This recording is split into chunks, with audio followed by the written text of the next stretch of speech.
Étienne Symphorien Kalala Balandaï, TV du peuple RD Congo. Mesdames et messieurs, bonjour ou bonsoir. Bandeko Bayimboka Bote Nabino Banso. Wandugu wapenzi wananchi wote na wasalimia nyinyi wote, bana betu baswibwe moyo wenu bonso. Bampangi ya mundu ya Luzolo, bampangi ya Vincent mbote na benu nyonso. Ana lengo moyanyu che. Voici comment vous abonner à nos vidéos.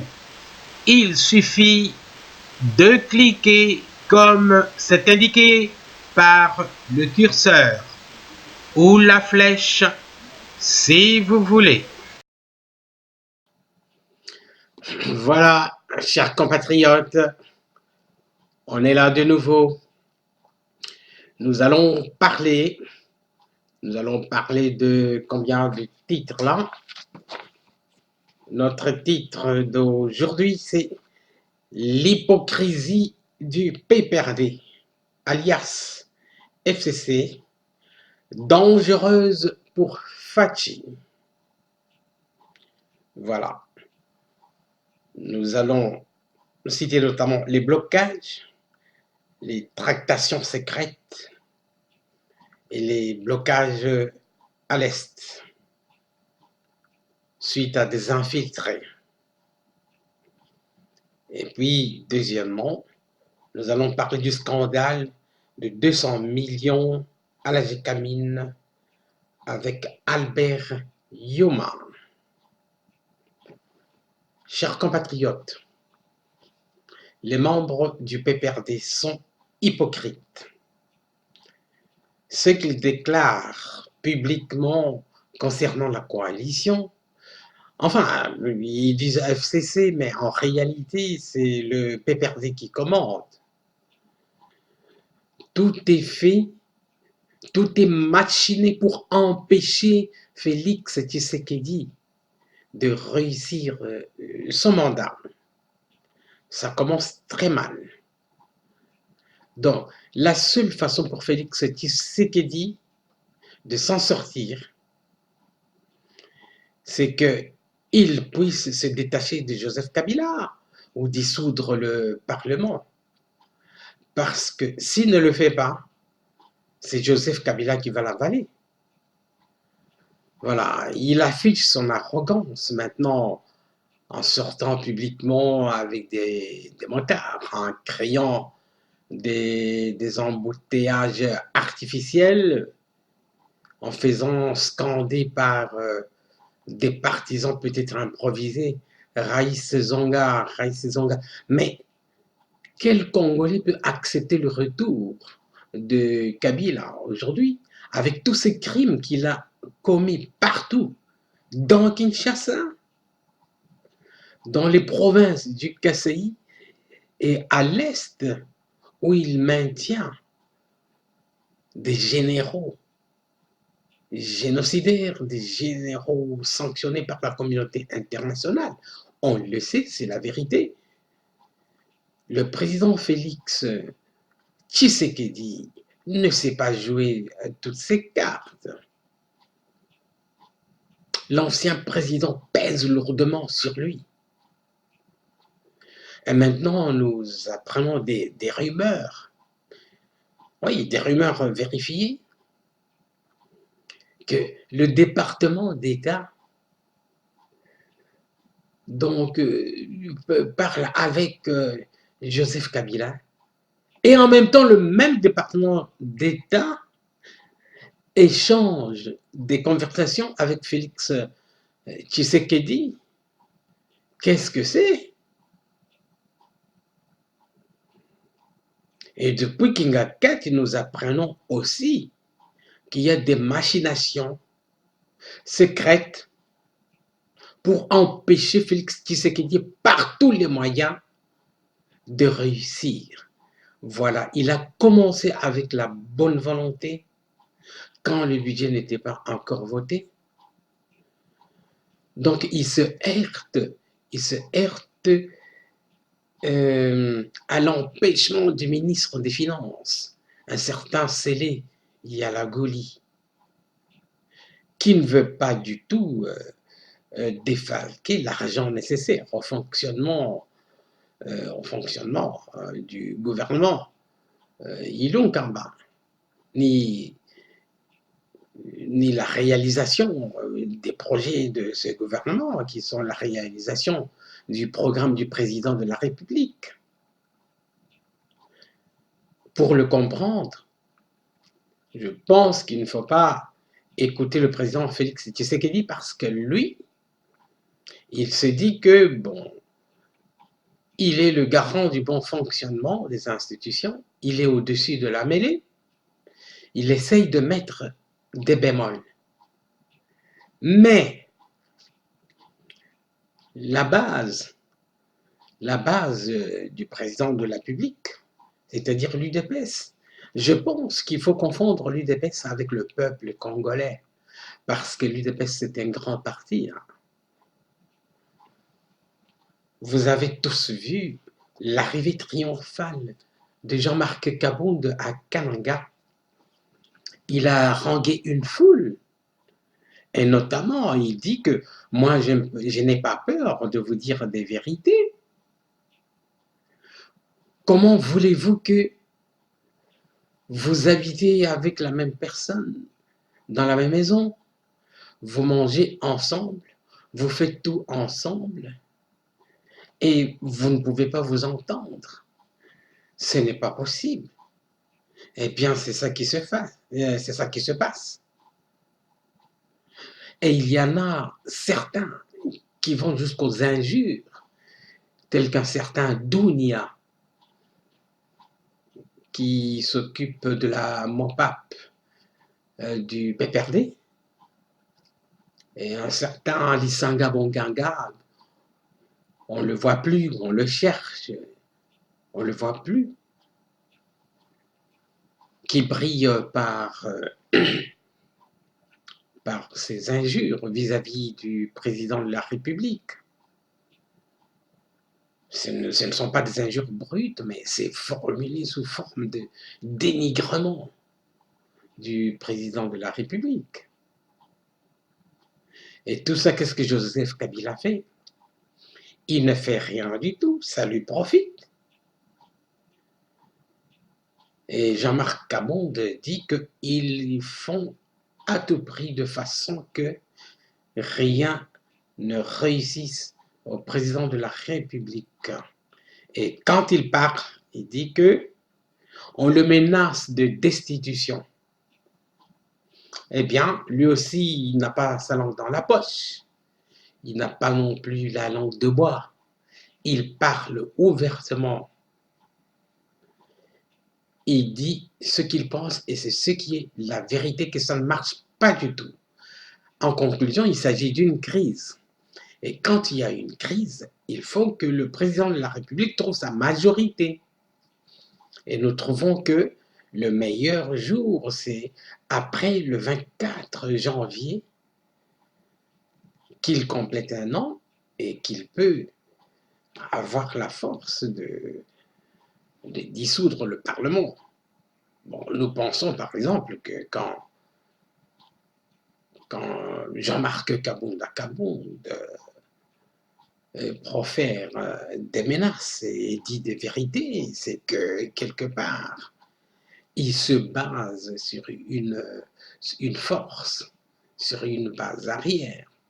Il cite surtout le peuple congolais, parce que l'alternance pour lui et pour tous les Congolais et pour nous-mêmes, l'alternance est le résultat des pressions populaires. Peu importe ce qui est arrivé, mais le président Félix qui est là, il faut qu'il dirige, qu'il préside le pays.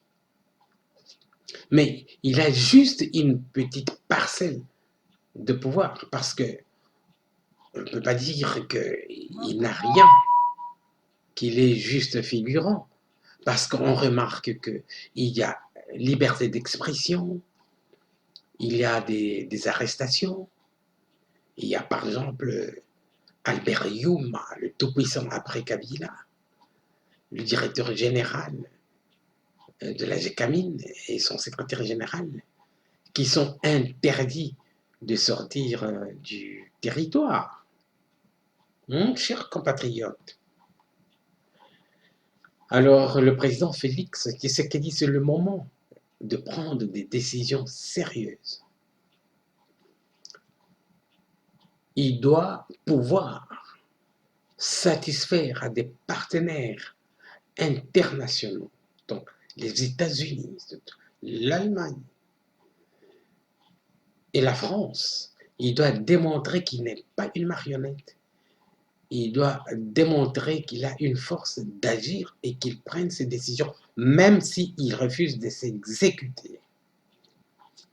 Les blocages ne datent pas d'aujourd'hui avec le ministre des Finances, c'est les Yalagouli.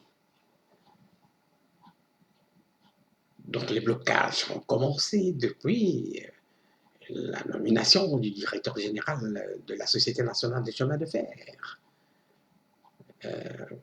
Il s'appelle encore comment Yakumanza, Kyungu, Wakumanza. Et puis la nomination d'un directeur général de la GECAMIN. C'est lui que le président Félix Tshisekedi avait nommé. Ils n'ont jamais été notifiés par le ministre du portefeuille, ni l'ancienne, qui était une dame, ni le nouveau. Lors de la nomination des ministres par Ilunkamba, le Premier ministre.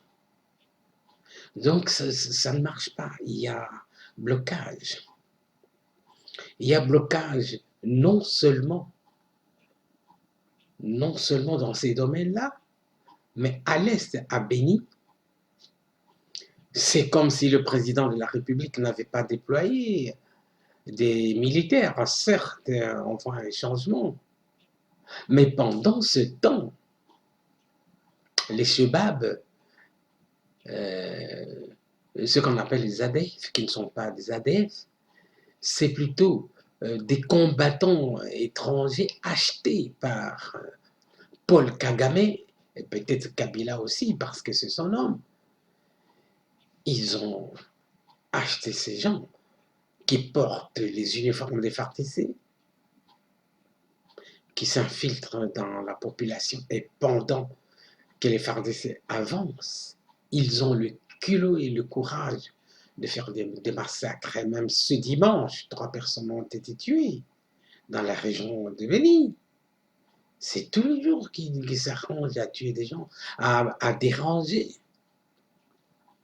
Il faut que les généraux nommés par Kabila, John Nombi, Mundos Akili, donc que ces généraux-là et les autres, il y en a un autre là, Tango Fort, ces personnes-là n'ont pas la raison d'être à l'Est. C'est grâce à eux qui tolèrent la présence des infiltrés rwandais ou ougandais dans notre armée. Les FARDC ont lancé un cri d'alarme à nos policiers de souche, aux FARDC de souche congolaise, de dénoncer la présence des étrangers infiltrés, et même à la population. La population de Béni est exaspérée, c'est pourquoi vous apprenez que ils se prennent en charge, ils essayent aussi de tuer ces faux ADF. Et pour vous annoncer un dernier événement, le chef coutumier dont on dit que c'est le frère ou le grand frère de de Roubaix-Roi, qui s'est installé comme Moami à Minembwe, oui, il a été assassiné. C'est le résultat de la colère de la population. Et Paul Kagame, il s'indigne de ça et présente ça aux Américains et à ses amis occidentaux qu'il a, que voilà, Félix Tshisekedi est en train de tuer les Rwandais. Voilà la raison pour laquelle, petit à petit, il y a le département d'État, équivalent du ministère des Affaires étrangères dans d'autres pays, qui parle avec Kabila, qui lui téléphone. Ils ont confiance en lui. Quelle confiance? En même temps, ils parlent à Félix Tshisekedi. Qu'est-ce qu'ils disent à Félix Tshisekedi? Bon, nous savons très bien que à l'époque, ils ont dit qu'il y avait encore insécurité et que les investisseurs ne pouvaient pas venir tout de suite. Ça, nous l'avons appris.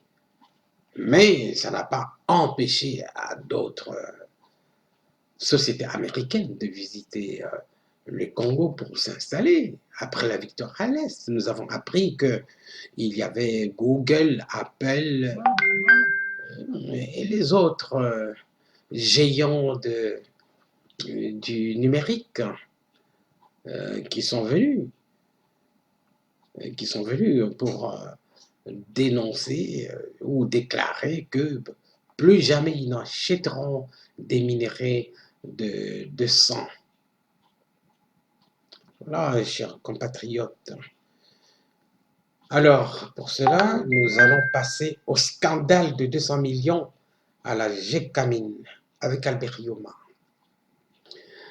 Nous allons lire ensemble avec vous, chers compatriotes, une information d'un média congolais sur le scandale de 200 millions avec Albert Yoma, le directeur général et son secrétaire général. La justice est là-dessus.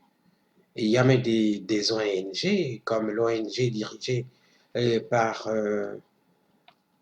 l'activiste des droits de l'homme Kapiamba. Il demande à la justice congolaise d'aller avec ce dossier jusqu'au bout. Mais la justice étant dans les mains du FCC, on se demande si ça va aboutir ou s'ils vont ralentir, parce que nous nous souvenons que pour le dossier des 15 millions, ça traîne, ça traîne, ça traîne. Mais maintenant qu'il y a ce dossier qui implique le FCC et même Joseph Kabila, bon, est-ce qu'ils vont aller jusqu'au bout? Ou ils vont miser sur le temps et sur l'oubli, la fatigue de la population? Pour ça, il faut que les activistes des droits de l'homme, comme Georges Kapiamba, Jean-Claude Katende, puissent faire sortir le peuple congolais dans la rue, et même l'UDPS, parce que Jean-Marc Kabound, les parlementaires debout, en ont marre. Ils sont fatigués des harcèlements, des conciliabules nocturnes du PPRD pour faire du mal à Félix Tshisekedi. L'UDPS peut le faire. Eh bien, nous attendons le lendemain du 24 janvier pour qu'il puisse y avoir des changements basés sur la Constitution. Il y a crise. Et ce jour-là, il faut qu'on constate cette crise. C'est une crise. C'est une crise entretenue par Joseph Kabila, il le veut. Parce qu'il ne conseille pas ces turiféraires. Les turiféraires, c'est les dialéloïstes de celui qu'ils appellent président, président honoraire. Mérite-t-il des honneurs, ce président-là, qui a massacré le peuple congolais? Non, pas du tout. Ce sénateur ravi ne mérite pas de revenir aux affaires.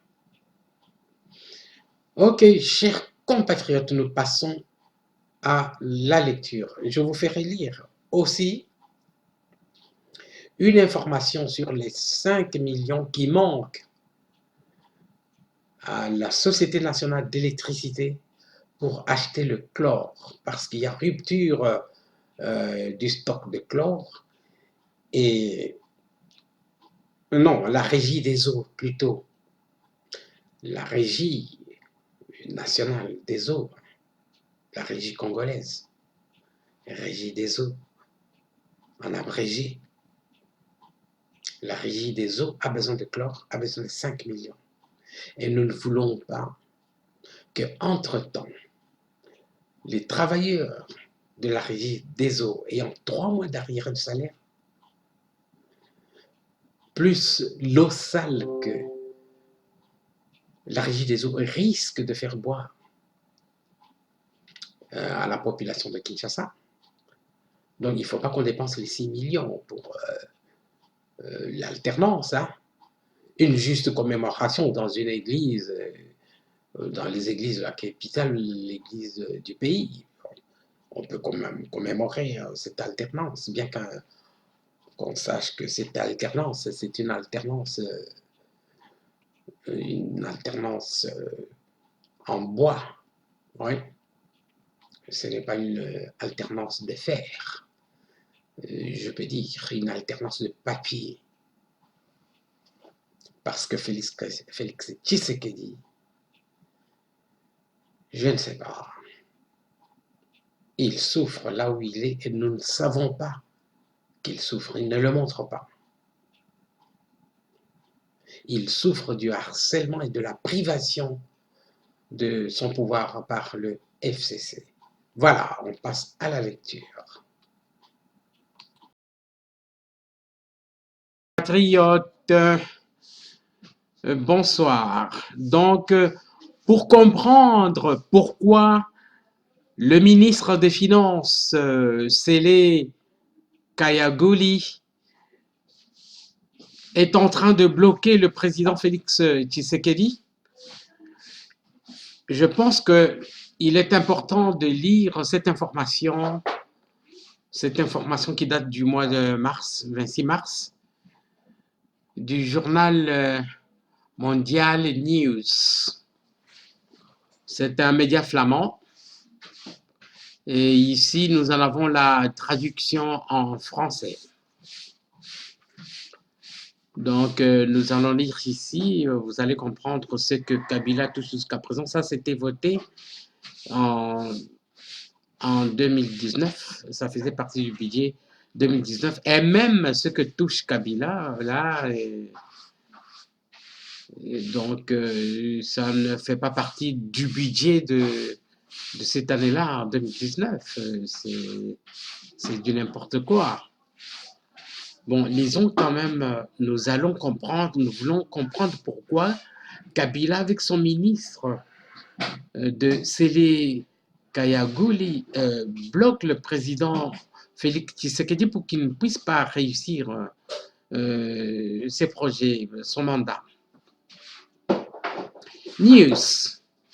Kabila et les siens continuent à peser sur le budget congolais. Est-ce que Kabila reçoit une pension de 700 000 $ par mois? C'est écrit par John Vandal, le 26 mars 2019. Voilà, vous voyez là.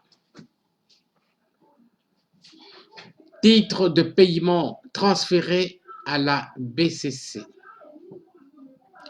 Donc, on a transféré ces titres de paiement à la Banque centrale congolaise, BCC, pour pouvoir exécuter ces paiements-là. C'est lisible, hein? On peut voir là, c'est lisible. Alors, qu'est-ce qu'il y a ici? Ça vient, d'où ça vient? République démocratique du Congo dans le coin. Et puis, je vois seulement de l'ordonnancement.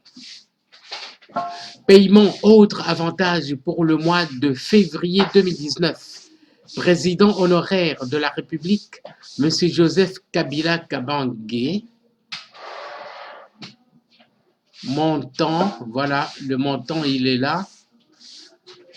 430 000 dollars USD, ça veut dire dollars américains US.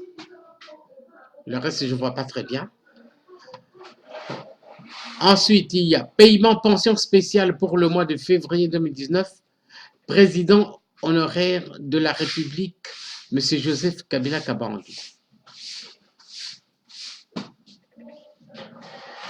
Donc, à part les autres avantages et tout ça, maintenant, c'est le paiement de la pension. La pension est de 250 000 dollars par mois. Ah, Seigneur mon Dieu. Là, maintenant, c'est pour d'autres personnes. Paiement relatif à l'évacuation sanitaire en Afrique du Sud en faveur de Madame Ifola Makoko Clarisse. Réengagement, 13 000 dollars. En faveur du capitaine Bakumba Wa Zengba le Tarzan. 13 000 dollars. Voilà, etc. Ce qui nous intéressait ici, c'était cette touche.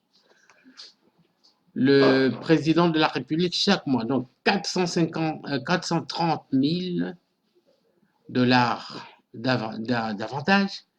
Et sa pension est de 250 000 par mois. Au total, ça fait 680 000 dollars par mois.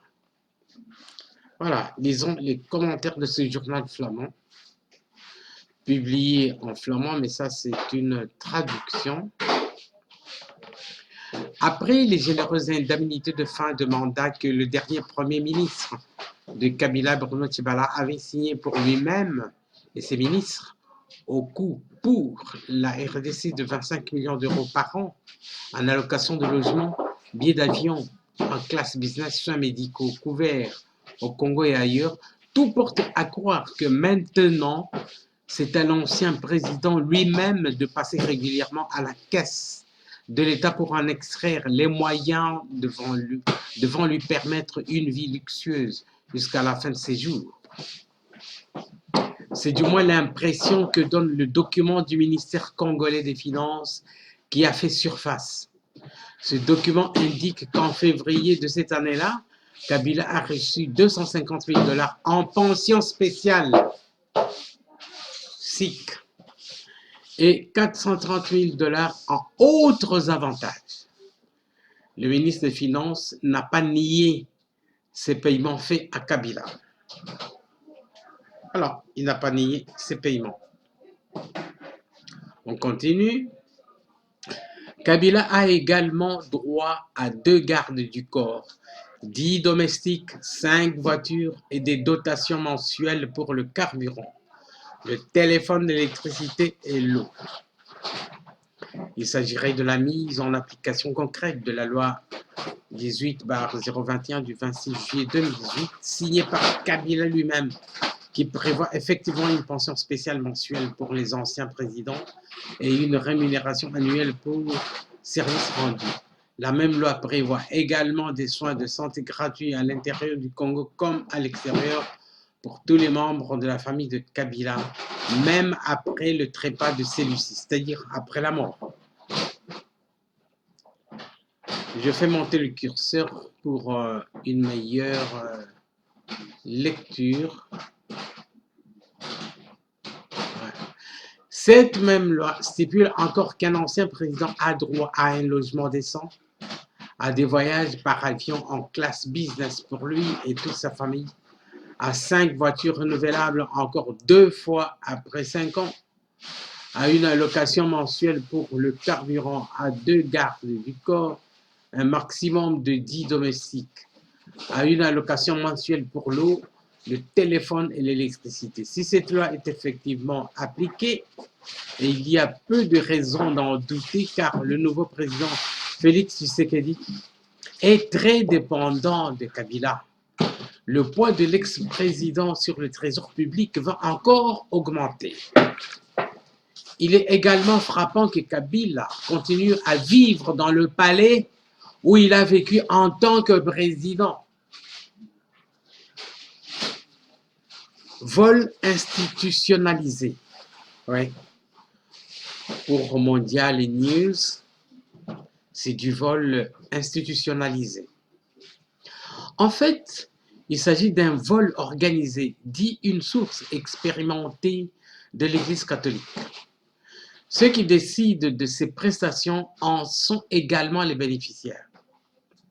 Jacques Kachebele de l'ONG congolaise ODEP, qui suit les finances publiques depuis des années, considère également que ce document est crédible. Les autres montants mentionnés sur le document ont été versés depuis lors. Donc, jusqu'aujourd'hui, Kabila continue à toucher les 680 000 dollars par mois. Peter Yann Hamels de l'organisation fêtière 11.11.11 commente: l'extrême pauvreté dans le pays et le fait que 250 000 dollars par mois, c'est 10 fois plus élevé que le salaire d'un président congolais en fonction, font que cette pension spéciale suscite de nombreuses questions éthiques. Les 430 000 dollars d'autres avantages sont d'autant plus difficiles à justifier parce qu'il n'est pas clair ce que ces frais représentent réellement et pourquoi l'ancien président y aurait droit. Le Congo étant un pays frappé par la pauvreté, avec un budget gouvernemental très modeste, qui pourrait être beaucoup mieux utilisé pour apporter le développement à la population. Mis à part le côté éthique de la question, il n'y a apparemment aucune tentative de rester dans le cadre tracé par la loi. Kachebele, ODEP, les montants des pensions et autres allocations doivent être déterminés par le Parlement et inscrits au budget via la loi des finances pour 2019. Ça n'a jamais été fait.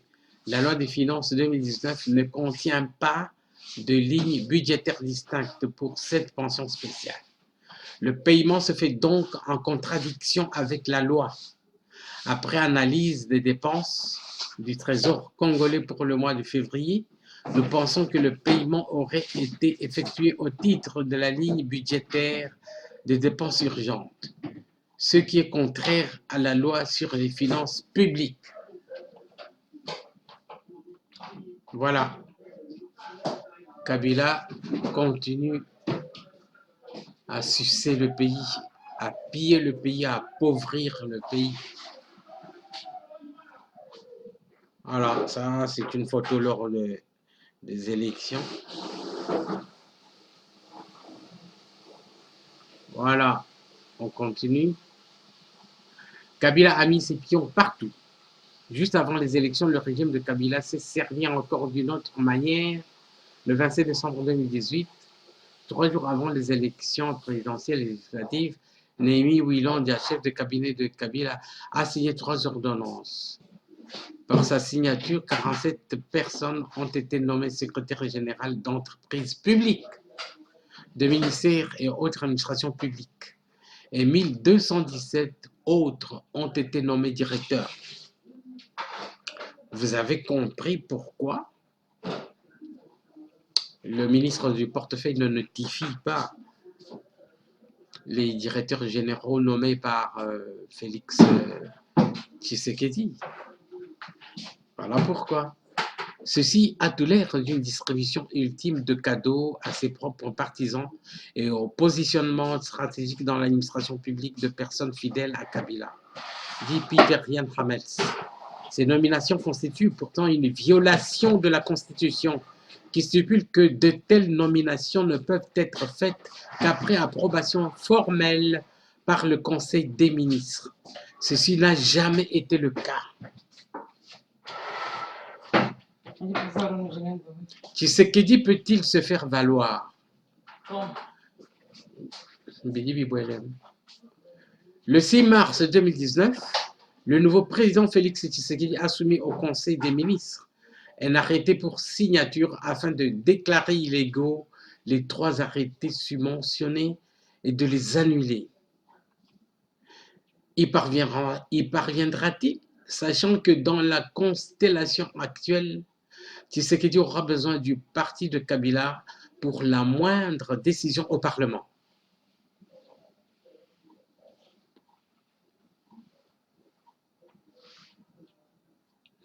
Tshisekedi a également décidé qu'en attendant l'installation du nouveau gouvernement, toutes les dépenses, à l'exception des salaires, doivent être gelées. La question est donc de savoir si la pension spéciale et les autres prestations de Kabila tomberont sous ce gel et si 680 000 $ supplémentaires seront encore versés sur le compte de Kabila pour le mois de mars. Permettez. Tout porte à croire que le régime de Kabila continuera à peser sur les finances de l'État autant qu'avant l'arrivée au pouvoir de Tshisekedi. Évidemment, Tshisekedi lui aussi nommera un gouvernement qui devra également être bien nourri. Est-il exagéré de dire alors que le budget congolais devra porter le poids de 2 gouvernements? Finalement, on peut se poser la question si, à plus long terme, le choix de la communauté internationale de faire fi de la fraude électorale de Kabila a été une décision sage. Traduit du néerlandais par Yvan Godefroy. Voilà, chers compatriotes. C'est triste, c'est triste, c'est triste. Ok, on va passer maintenant au ministre des Finances ou à une autre information.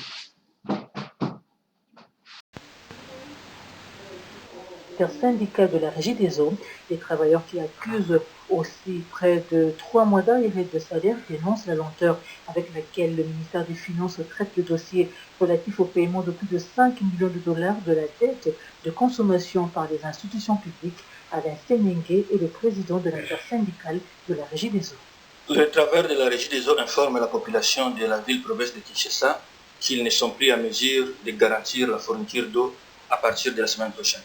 La situation est catastrophique, toutes les autorités sont saisies et cette fois-là nous en appelons à l'implication du chef de l'État lui-même.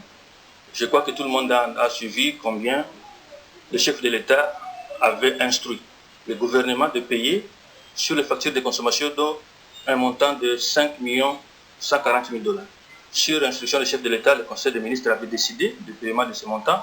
Au niveau du ministère du Budget, le dossier a été libéré. Mais au moment où nous vous parlons, le dossier traîne sur la table du ministre des Finances qui refuse de libérer ce dossier. Alors que nous traversons une situation catastrophique où nous n'avons plus d'intrants de traitement d'eau, nos machines tombent en panne du jour au lendemain. En attendant l'arrivée de nouvelles machines, nous sommes obligés d'intervenir à chaque moment et ça nous exige des moyens. Les travailleurs de la Régie des eaux, pour la toute première fois, la semaine prochaine, ils totaliseront pratiquement 3 mois sans leur salaire. Voilà pourquoi nous demandons à la population quinoise de la semaine prochaine de constituer des réserves d'eau, car nous ne serons pas en mesure de leur rassurer la fourniture d'eau pendant cette période de festivité. C'était là Alain Senenge, le président de l'intersyndicat de la Régie des eaux, au micro de José Ibachi.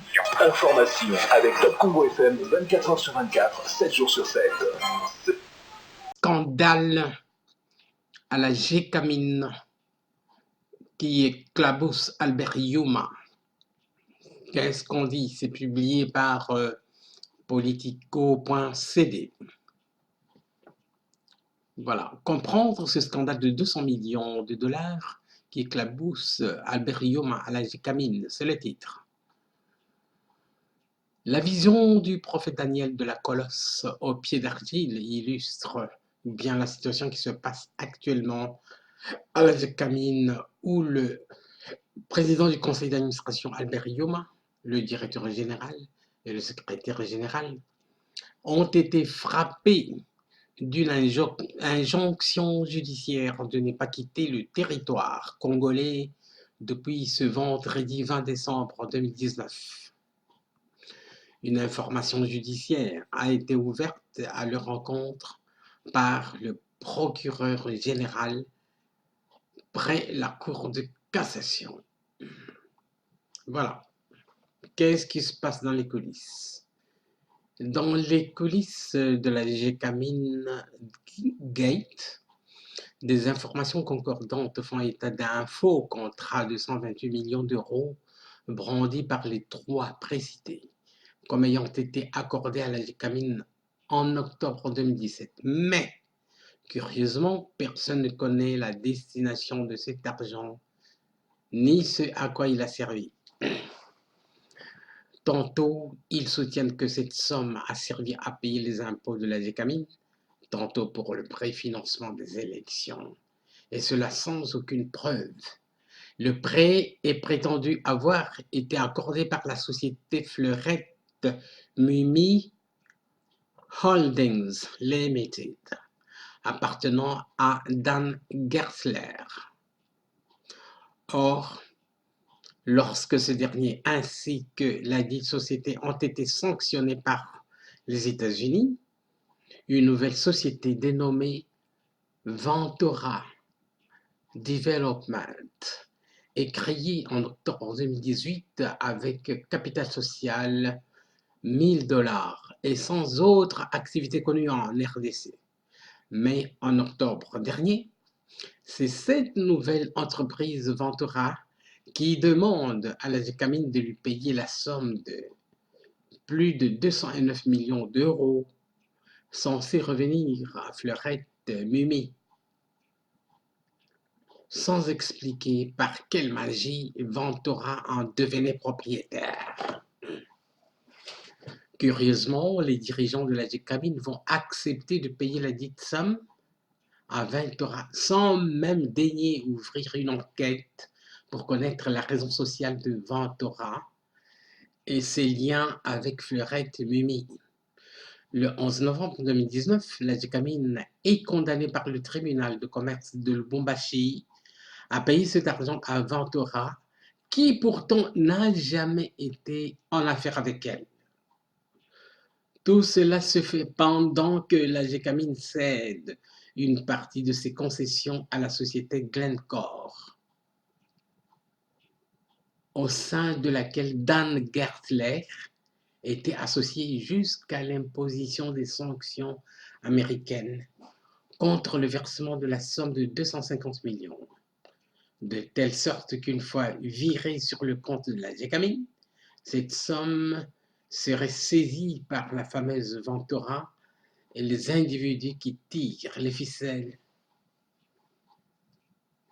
pour s'en partager. Plus grave encore, les dirigeants de la Gécamine se sont volontairement abstenus d'empêcher, par la procédure de défense, à exécuter l'application du jugement arrangé et inique du tribunal de commerce de Lubumbashi. En réalité, il s'agit d'opérations de blanchiment des capitaux qui impliquent les trois dirigeants de la Gécamine et pour lesquels ils sont poursuivis par la justice. 2 mandats de comparution ont été lancés contre le PCA et le directeur général de la Gécamine, mais ces derniers ont refusé de répondre.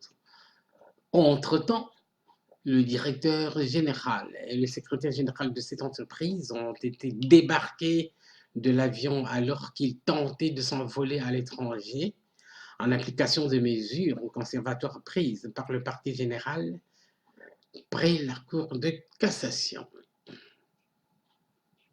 Voilà ce qu'on écrit ici. C'est long, mais ça vaut la peine d'être lu. Yuma, un bonze de Kabila. Plusieurs organisations de la société civile, dont la CAGE, sont montées au créneau pour rappeler la justice à aller jusqu'au bout de cette affaire. Patron des patrons d'entreprise, Albert Yuma Molimbi, président de la FEC, président du conseil d'administration de Gécamine et président du comité d'audit de la Banque centrale de la RDC, est un fidèle parmi les fidèles de Joseph Kabila. L'ex-président avait d'ailleurs rêvé pour lui le poste de Premier ministre, mais le nouveau chef de l'État Félix Tshisekedi l'a écarté de la course en raison des accusations de corruption portées contre lui par plusieurs ONG, notamment Global Witness et le Centre Carter, qui ont toutes deux signalé la disparition de centaines de millions de dollars de recettes publiques versées à la GCAMIN pendant son mandat. Des accusations dont Albert Youma se défend, mais qui n'auront pas empêché Félix Tshisekedi de le reconduire à la tête de l'entreprise minière, dont la gestion est capitale pour les ressources publiques. Également président de l'AFEC, la Fédération des entreprises du Congo, Albert Youma est artisan du nouveau code minier adopté l'an passé pour, selon lui, rééquilibrer le partage de revenus miniers entre la RDC et ses partenaires étrangers. Voilà, c'est écrit par Thierry Mfundo. Oui. C'est triste, chers compatriotes. Thierry Mfundo de politico.cd. Voilà pourquoi vous allez comprendre la raison pour laquelle Joseph Kabila s'acharne sur la maintenance de Albert Youma à la tête de la GCAMIN. Et pourquoi même qu'il voulait qu'il devienne Premier ministre. Kabila est un pilleur qui a utilisé des Congolais pour piller le Congo, appauvrir le Congo. Vous en voyez la preuve. Voilà. Alors, chers compatriotes, au revoir. Butikala malamu, benubikala mbote. Wandugu wapenzi, tunamaliza, tutaonana kesho. Pampangi ya mono ya Luzolo. Benubikala mbote. Betu tamalana mbasi. Bala betu basuive. Shala ibip, nitumunana. Chikondo chikwabu ku video mukwabu. Ana lingo amboshila.